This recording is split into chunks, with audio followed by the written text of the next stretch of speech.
Hi guys, today we will talk about how to fix Telegram auto joining channel on settings. We will click here on settings, then we come here to settings window and we will go down. We will click here on apps, then we come here to apps window and we will just wait to show for us this is window, and we will go down here to looking for Telegram app here, and this is window. We will just go down here and we will click here on Telegram.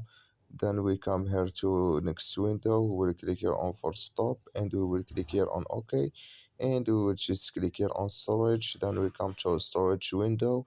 We will click here on clear cache. Then we will click here on manage storage, and you just come to this is window here and you go up. You will click here on up and you click here on clear local and you just turn off your phone and turn on it, and it's going to work with you. So thank you for your watching. Don't forget to support us by like and subscribe, and see you in next video.